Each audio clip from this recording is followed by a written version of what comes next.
என் வீட்டு பத்திரத்தை நீ வாங்கி வச்சுக்கிட்டு யாரோ ஒரு பைனான்சியர் எங்களுக்கு பணம் கொடுத்த மாதிரி நீ டிராமா பண்ணிட்டு இருக்க. என் பையன் மனோஜ் ஜெயிலுக்கு போறதுக்கு காரணமா இருந்திருக்க. எந்த துரோகம் எல்லாம் உனக்கு நல்லா புரியணும்னு தான் நான் உன்னை இங்க கூட்டிட்டு வந்தேன். அது எனக்கு எப்பவோ தெரியும், உனக்கு தான் இப்ப தெரிஞ்சிருக்கு. இன்னைக்கு அவளை என்ன பண்றேன்னு பாரு.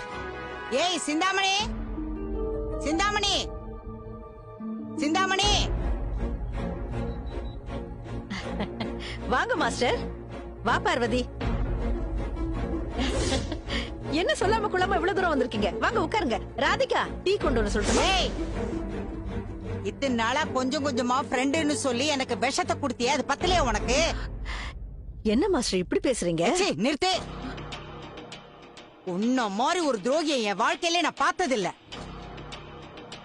கூடவே இருந்து நல்லா பழகிட்டு இப்படி பின்னாடி இருந்து குழி பறிச்சிருக்கியே, அசிங்கமா இல்ல உனக்கு?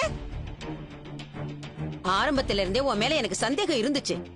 ஏதோ மீனாவை பழிவாங்க விஜயா கூட பழகுறேன்னு நினைச்சேன். ஆனா மொத்த குடும்பத்தையும் பழி வாங்கிட்டேல்ல. நான் வயிறெறிஞ்சு சொல்றேன், நீ எல்லாம் நல்லாவே இருக்க மாட்ட.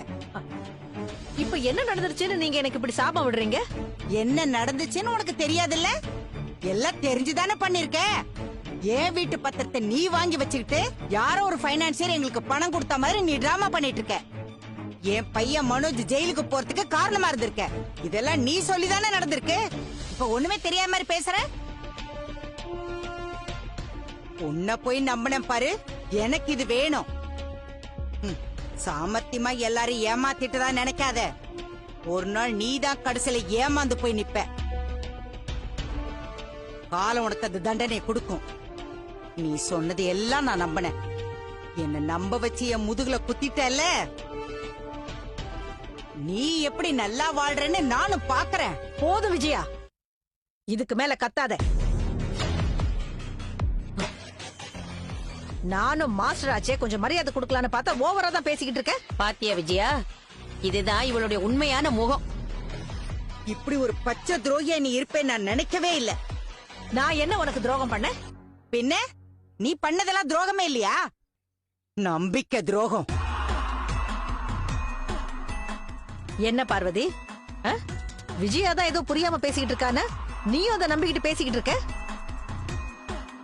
விஜயாவும் மனோஜும் வாங்கின கடனை திருப்பி தரல, அதுக்கு பைனான்சியர் வீட்டை ஜப்தி பண்ணிட்டாரு. இதுக்கு நான் என்ன பண்ண முடியும்? போது நிறுத்திடி.